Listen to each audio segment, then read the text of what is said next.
অনেকে দেখবেন আম মানুষের মধ্যে কিছু কিছু মানুষ আছে, তারা কখনো কখনো হাই হতাশ হয় যে কি হবে ভাইজান, কি হবে বাবাজি, এই ধরনের একটা কথা কখনো বেরিয়ে পড়ে।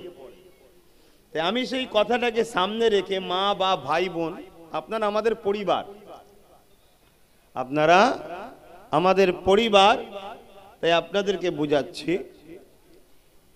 এই হতাশ হওয়া, কি হবে, এই মাইয়ুস হওয়া, ভেঙে পড়া, এটা ইসলামে কুফরি বলা হয়, অর্থাৎ নিষেধ আছে। ওটাই হবে যেটা আল্লাহ চাইবে। জোরে বলুন সুবহানাল্লাহ। যদি আল্লাহ তোমার আমার কুরবানি দ্বারা ইসলামের রনককে আরো বাড়াতে চান, তুমি আমি ইসলামের জন্য কুরবানি হতে প্রস্তুত আছি না নাই? আওয়াজ দিয়ে বলবেন এবং সত্য কথাটা বলবেন। কেন ভাঙরের মানুষ অত্যন্ত ভালো মানুষ এবং আল্লাহর ওলিদের মহব্বতের মানুষ। বলুন সুবহানাল্লাহ। ভাঙর যেমন দাদা হুজুরকেও ভালোবাসে, ভাঙর তেমন ভাঙরের জমিনেই শুয়ে আছে আল্লাহর মাহবুব বান্দা, তিনাকেও পছন্দ করেন, ভালোবাসেন এবং তিনার রুহানি দোয়া ভাঙরের মানুষ তেনারা পেতে থাকেন। আর সর্বসময় এই মাটি ইনসাফের পক্ষে লড়াই করে, মানবতার পক্ষে, সত্যের পক্ষে, তার মানে ইসলাম। আমরা ইসলামটাকে অনেকে বলতে একদল ছদ্মবেশী মুনাফিক দ্বারা ইসলামটাকে শুধু ভাবিয়ে দিয়েছি দাঁড়ি টুপি নামাজ রোজার দল। কথা কিছু বুঝতে পারছেন? ইসলাম হলো একটা কমপ্লিট জীবন ব্যবস্থার নাম। ইসলাম যেমন নামাজ আছে, রোজা আছে, হজ আছে, দাঁড়ি আছে, টুপি আছে। যেমন আমাদের হাজী সাহেবের আম্মা হজ করতে যাবে, এটা ইসলামেরই কাজ। আমরা যেমন নামাজ পড়ি, এটা ইসলামেরই কাজ। এই মাহফিল করছে, এটাও ইসলামের কাজ। কিন্তু মনে রাখবেন, ইসলামে শুধু এতটুকু তা নয়। ইসলাম সালাম থেকে এসেছে, যার বাংলা মানে হলো শান্তি, সভ্যতা, ইনসাফ, ইনসানিয়াত, অধিকার, গরিবকে সাহায্য করা, নারীদের ইনসাফ দেওয়া। কেন আমার নবী বেটিদের, নারীদেরকে জ্যান্ত পুঁতে দেওয়া হতো, আমার রসুল বন্ধ করেছেন, নাম ইসলাম। জোরে বলুন সুবহানাল্লাহ। ইসলাম পৃথিবী থেকে সন্ত্রাসকে মেটাবার নাম ইসলাম। জোরে বলুন সুবহানাল্লাহ। কেন আমার নবী যখন এসেছিলেন, তৎকালীন সময় পৃথিবীতে সন্ত্রাস ভরেছিল। ক্ষমতাশালীরা গরিবদের ঘরে শোষণ করত, গলায় লোহার বেড়ি পরিয়ে রাখতো। শোনো আমার যুবকরা ইতিহাসটাকে, পায়ে বেড়ি পরিয়ে, কোমরে বেড়ি পরিয়ে বাজারে টেনে নিজে বিক্রি করা হতো। মক্কা একটা মেলা হতো, মেলাটার নাম হলো ও কাজের মেলা। ওই মেলায় গরিবের ঘরের ছেলে মেয়ে বিক্রি হতো, ধনীরা এসে খরিদ করত। গরিব ছেলেগুলোকে ঘরে নিয়ে যে গৃহপালিত পশুদের ওপরে যেমন অত্যাচার অনেকে করে, ওরকম অত্যাচার করত, আর নারীগুলোর দেহ শোষণ করত। এইগুলো মিটিয়ে দিবার নামও ইসলাম। জোরে বলুন সুবহানাল্লাহ। তাই ইসলাম, আল্লাহর কোরআন বলছে, কুনতুম খায়রা উম্মাতিন উখরিজাত লিন-নাস তা'মুরুনা বিল মারুফ ওয়া তানহাউনা আনিল মুনকার। ইসলাম নাই কাজ করা, নাইয়ের পক্ষে থাকা, নাইকে সাপোর্ট করা, নাই প্রতিষ্ঠিত করা, নাইয়ের হয়ে কথা বলার নাম হলো ইসলাম। জোরে বলুন সুবহানাল্লাহ। অপর দিকে ইসলাম, কোরআন বলছে অন্যায় না করা, অন্যায়কে মিটিয়ে দেওয়ার নাম হলো ইসলাম। জোরে বলুন সুবহানাল্লাহ। আমাদের সৃষ্টিকর্তা কে? একটু বলুন। আল্লাহ।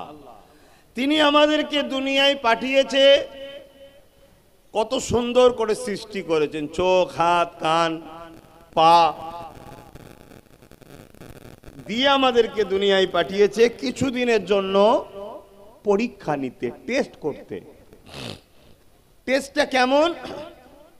এই দুনিয়ায় আমরা আল্লাহর পক্ষে কাজ করি আর না আল্লাহর বিরুদ্ধে কাজ করি। শুনছেন? সবাই যদি আমরা আল্লাহর বিরুদ্ধে চলে যাই, এ তো আমার আল্লাহর কিছু যায়, জোরে বলুন, আসে না। কারণ ইতিহাসে এরকম বহুত নজির আছে, এরকম বহুত নজির আছে ইতিহাসে। কওমে লুত বলে একটা, লুত আলাইহিস সালামের কওম, তারা, আমি আপনাদেরকে কিভাবে বুঝাই, সমকামীর বিশ্বাসী ছিল।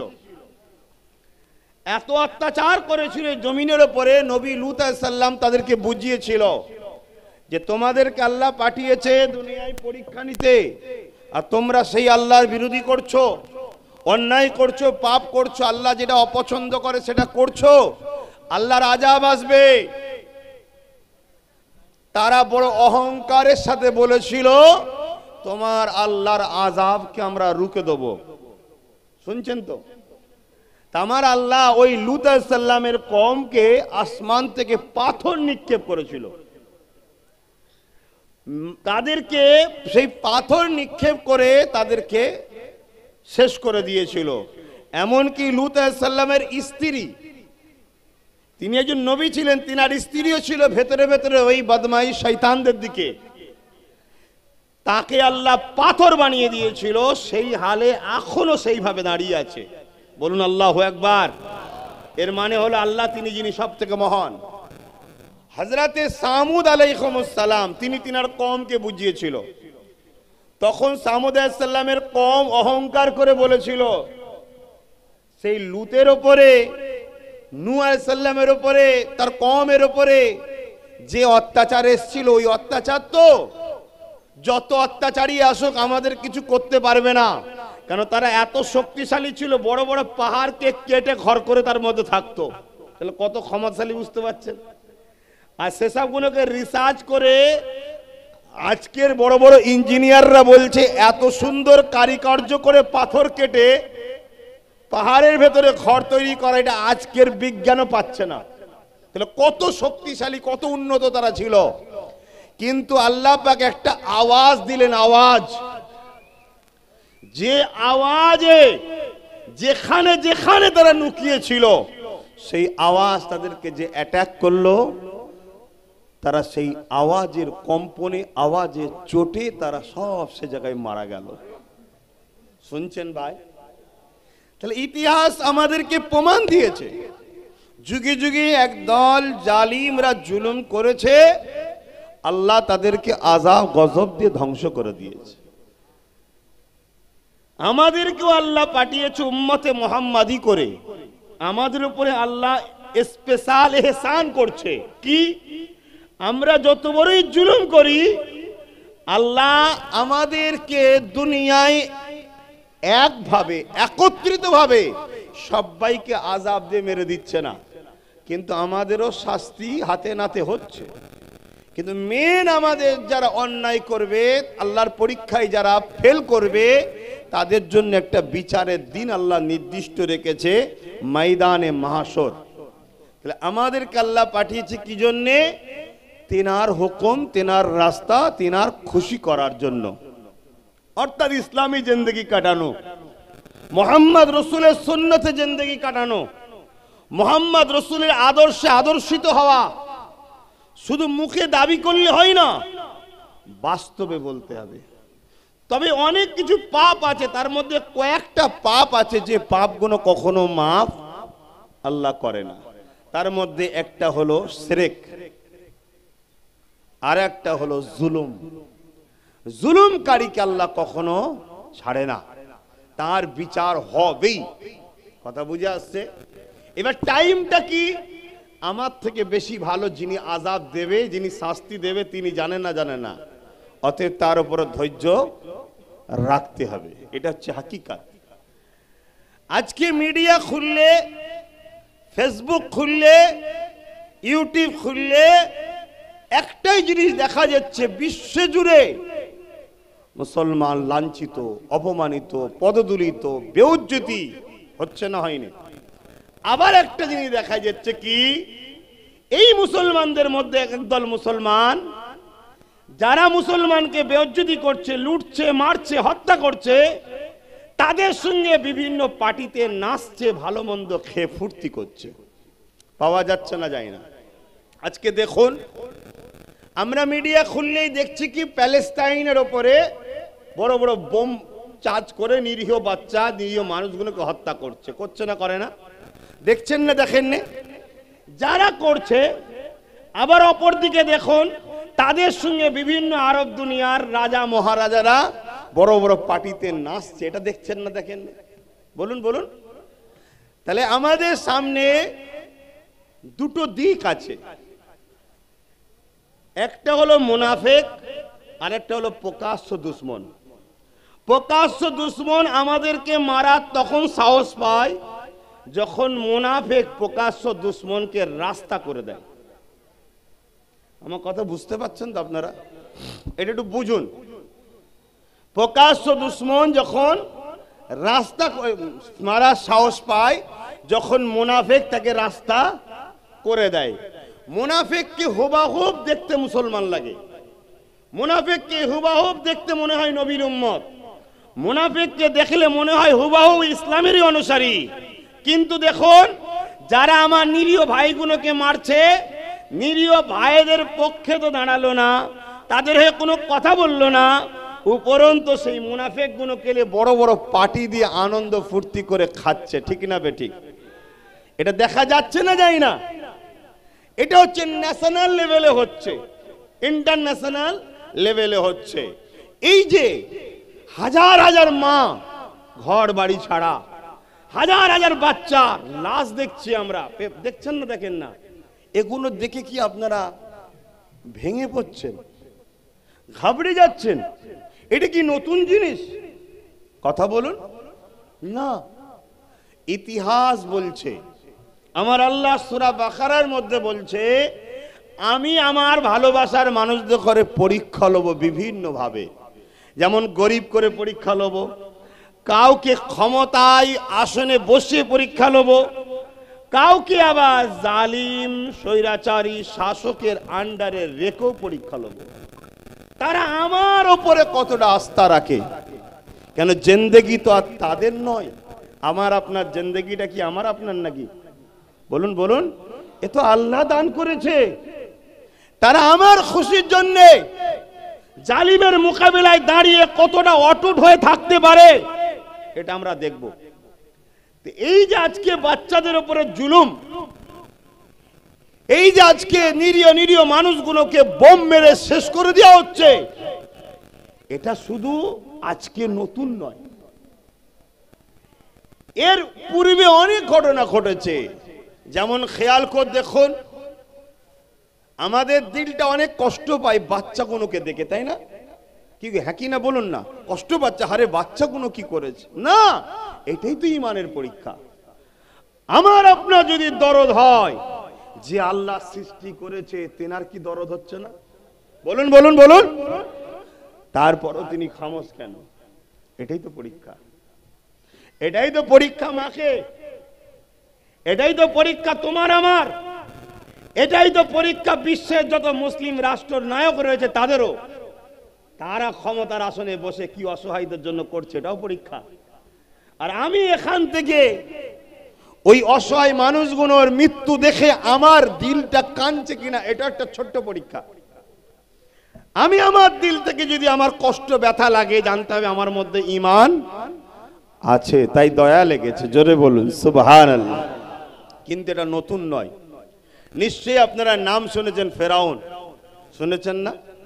ফেরাউন কিন্তু সে সাধারণ লোক ছিল না। ফেরাউন ছিল একজন রাজ ক্ষমতার লোক, তার হাতে রাজ ক্ষমতা ছিল, পাওয়ার ছিল।